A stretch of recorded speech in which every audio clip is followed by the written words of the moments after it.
आज मैं आपको सेयार करिछि छतु मसला। ये रेसिपी खाइबा को समस्त को तो भल लगी थाए। भात रोटी परोटा सबुथिरे रेसिपी खाइबा को भल लागिबो एवं बनैबा मध्यम बहुत सहज।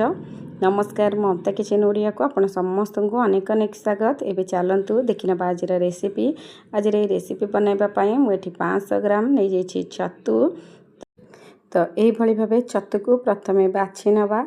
तो बाछि सारा पर कौन करेंगे ना छतु को गोटे जगह को एमती बाहर करके रखिने। तो साइड्रे मु गोटे जगह को एमती बाहर करके छतु को रखी नहीं। तो तापर कौन करेंगे ना छतु को भल भाव में बाछि सारा पर आपण छतुरे हलदी देकी पानी देकी भल भाव में धोई नेबे। धोईकी चिपुड़ी गोटे जगह को बाहर करें। तो यही भाव छतु को परिष्कार करके बाछि सारा पर आपण पानी रे हलदी देकी एई भली भाबे परिष्कार करके छतु को प्रथमे धोई नेबे। तो ये गोटे जिनस ध्यान रखिए छतु को अधिक समय पानी रे भिजेकी रखिए नहीं। बास गोटे रु 2 मिनिट एई भली भाबे एपट सेपट करके आपण हाथ साहाय्य मक्ची की भल भाव में धोई नेबे। तापरे छतु को पानी रू एमती चिपुड़ी की दुई हाथ रे आपण बाहर करि नेबे। तो एई भली भाबे छतु को धोईकी मु चिपुड़ी की गोटे प्लेट को साइड रे बाहर करि नेछि। तो ये छतु को साइड को रखी नबा एवं नेक्स्ट प्रोसेस को जीवा। तो ये गैस ऑन करी नबा। एमती गोटे कड़ाई बसई नबा। कड़ाई रे किछि सोरिष तेल दे दबा। तो तेल जतेबेले गरम हे आसीबो मु कोन करछि ना एटी दुईटा मीडियम साइज रा आलू को ए भली स्क्वायर पीसेस रे काटिकी दे देछि। तो छतु रे टिके आलू देले खाइबा को भल लागिबो। तो मु एटी आलू किछि दे देछि। तो आलू को ए भली भाबे काटिकी तो तेल देकी ए भली भाबे भाजी नेबे। हल्का हल्का कलर ही आसिले बा लाल कलर ही आसिले आपण एमती आलू को बाहर करि नेबे। तो आ भितरे आलू हे आसलानी मु एबे गोटे प्लेट को बाहर करि नउछि। तापरे रही जाइतबा से बळका तेल रे आपण कोन करिवे ना जो छतु को रखिथिबे धोईकी तापरे से छतु को दे देबे। तो छतु को देला परे गैस र फ्लेम को हाई रे रखिबे एवं छतुटी को ए भली भाबे भाजी नेबे। काहेकि ना छतुरु जेहेतु पानी बाहरी थाए आपण हाई फ्लेम रे रखिकी छतु को भाजीबे। तो आठू अधिक आपण बिल्कुल भी तेल देबे नहीं। कहीं छतु को आमर हल्का रे ए भली भाबे भाजीबार अच्छी। आपण अत्यधिक तेल देकी छतु को भाजीबे नहीं। तो प्रथम रू आपण एटी बिल्कुल भी लुण हलदी ऐड करेंगे नहीं। जितेबले छतु भाजी आसीबो बा सब पानी मरी जीवो सेतेबले कोन करिवे ना आपण एटी लुण हलदी ऐड करि परिबे। तो आ भितरे देखंतु पानी केंदी बाहरी आसलानी छतुरु आउ पाखापाखी हल्का हल्का भाजी ही आसलानी। तो सेमिति हाई फ्लेम रे रखिकी आपण एपट सेपट करके भाजी नेबे। बिल्कुल भी छतु को अधिक समय बिल्कुल भी छाड़िबे नहीं। तो एई भली भाबे टिके एपट सेपट करि नउथिबे मझिरे मझिरे। तो आ भितर देखंतु पानी सब मरी आसलानी छतु मध्यम भाजी आसलानी। तो एबे कौन करबा ना एबे एटी स्वाद अनुसार लुण हलदी दे दबा। तो लुण हलदी देकी आउ किछि सेकेंड सेमती हाई फ्लेम रे भाजी नबा।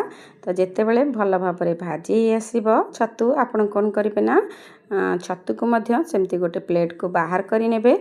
तो एपटे छतु आउ टिके भाजी हेबा भितरे आमे एपटे गोटे मसला बनै नबा। तो मसला बनैबा पई मु एटी गोटे बुदा रसुण खंडे अदा गोटे मीडियम साइज रो पियाज एवं किछि गोटा मसला देकी एई भली भाबे गोटे पेस्ट बनैकी नै आसीबा। तो सब जिनस को मु एटी देई देछि। तो गोटा मसला रे मु एटी कोन करछि ना खंडे दालचीनी दुईटा गुजराती किछि लवंग एवं गोलमरिच किछि नेछि। तो एतिकी जिनस मु गोटा मसला रे नेछि। तो एतिकी जिनस को देकी भल भाव रे एमती गोटे पेस्ट बनैकी नै आसीबे। तो एपटे तो मु गोटे पेस्ट बनैकी रखी नेछि एवं आरपट साइड रे देखंतो छतु मध्य भल भाव रे भाजी आसलानी। तो छतु के बे मु गोटे प्लेट को बाहर करि नेछि एवं आउ 2 चम्मच मु एठी सोरिष तेल दे दिछि। तो तापर कौन करबा ना तापरे हाफ चम्मच जीरा दे दबा। जीरा जेतेबेले फुटी आसीबो आपण काटिकी रखिथबा पियाज को दे देबे।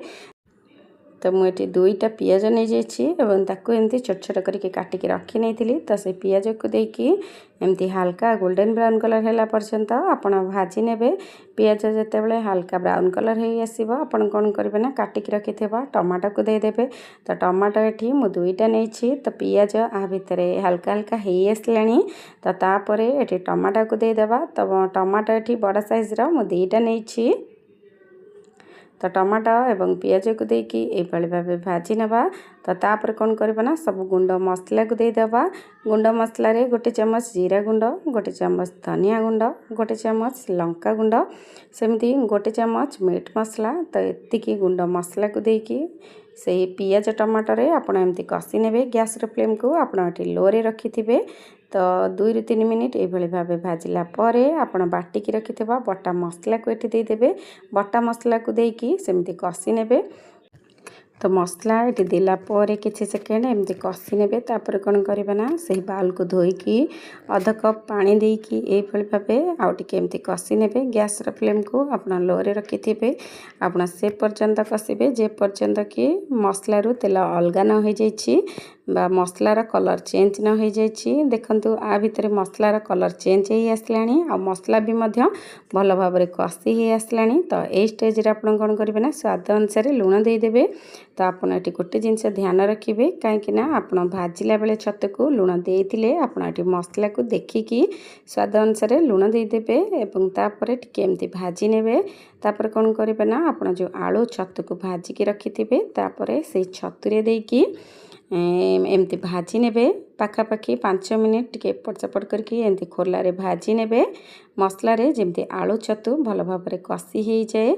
तो तापर आपण कोन करिवे ना जेतेबेले भाजी हो जिवो आपण एठी तापरे आपण एठी पानी ऐड करि परिबे। आपण जदि ग्लास रे पानी ऐड करछंती तबे गोटे ग्लास ही पानी देबे। जदि बाउल रे देउछंती तबे 2 बाउल पानी देकी आपण एठी सिजिबा पई छाडी देबे। ताठु अधिक आपण बिल्कुल भी पानी देबे नहीं काहेकि ना एथिरे अत्यधिक झोल रहिले खाइबा को बिल्कुल भी भल लागिबनी। एमती चिकचिका हे कि रहिबो खाइबा को भल लागिबो। जेतु आलू हमर अधालिया हे कि सिजी जाईछि तो एठी बेसी पानी बिल्कुल भी लागिबो नहीं। आपण एमती अल्प किछि पानी देकी कवर करके पाखापाखि 5 ରୁ 7 मिनिट छाड़ी देबे सिझिबा पई। ता भीतर कोन होबो ना छतु आलू भल भाव में सिझी जीवो। तो एबे 5 मिनिट हेई आसलानी एबे कवर खोलिकी देखि नबा। तो एबे देखंतु तरकारीटी आपणकर हेई आसलानी आलू छतु भल भाव में सिझी जाइछि। आठू अधिक बिल्कुल भी पानी रखिबे नहीं। तो एतिकी ही थिबो बा जुकजुका हेकी रहिबो खाइबा को भल लागिबो। तो आज रही छतु आलू रेसिपी आपणकर प्रस्तुत हो जाइछि। आज रही रेसिपी आपनको केमती लागिला आशा करूछि भल लागिथिबो। जदि मोर ए रेसिपी आपनको भल लागिछि आपण मो चैनल को लाइक शेयर सब्सक्राइब करिवे। तो आज पई एतिकी मु आपण मानक पाखको आ गोटे रेसिपी नेकी आसीबी। से पर्यंत रहिली नमस्कार।